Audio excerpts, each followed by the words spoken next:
ఈ రోజున అంగవైకల్యం ఇది దేవుడు మనకేదో కావాలని పెట్టింది కాదు, అది దేవుని చిత్తం. ఏ అంగవైకల్యం దాన్ని బట్టి మనం దిగులు పడక్కర్లా, ఆ అంగవైకల్యం గురించి మనం కంగారు పడక్కర్లా. మన దేవుడు ప్రతి దాన్ని బట్టి ఆరోగ్యం ఇచ్చాడు కదా, ఆయుష్నిచ్చాడుగా, దానిని బట్టి సంతోషిస్తూ గంతులు వేస్తూ దేవుని సందులో అడుగుపెట్టేవారిగా మార్చబడుతాము గాక. చాలామంది అండి వాళ్ళకున్న బలహీనతలు చూసి కంగారు పడిపోతుంటారు. ఒకరు ఇలాగే ముఖమంతా అదొక రకమైన ర్యాషెస్ లాగా వచ్చేసిందని చెప్పి ముఖం చూపించడానికి కూడా ఇష్టపడలేక వాళ్ళు నలిగిపోతున్నారు. అంటే వాళ్ళకున్న లోపాలు గుర్తొస్తున్నాయి. మన మనిషి ఉన్నదంతా మర్చిపోతున్నాం. మనలో ఉన్న చిన్న లోపం మన ముందుకు వెళ్ళనివ్వట్ల.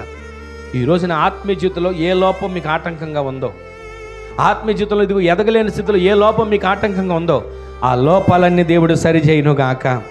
ప్రతిరోజు 10 మందిలోకి రావడానికి ఇబ్బంది పడుతున్నారా? 10 మందిలోకి నడవడానికి ఒకవేళ సంకోచిస్తున్నారా? లోపాన్ని బట్టి దేవుడు అంటున్నాడు, ఇదిగో దేహం విషయంలో నీకు స్వస్థతను ఇవ్వబోతున్నాను, ఆరోగ్య విషయంలో నీకు స్వస్థతను ఇవ్వబోతున్నాను. ఏ విషయంలో మీరు ఒకవేళ బాధపడుతున్నారో, ఏ విషయంలో కంగారు పడుతున్నారో, ప్రతి విషయంలో దేవుడు మీకు మీ కుటుంబాలకు పరిపూర్ణమైన స్వస్థతను దయచేయును గాక. ఆయన చేసిన ఉపకారం మీరు తెలుసుకుంటారు. తెలుసుకొని ఆయన కొరకు జీవించే వ్యక్తులుగా, తృప్తిపడే వ్యక్తులుగా దేవుడు మిమ్మల్ని మార్చును గాక.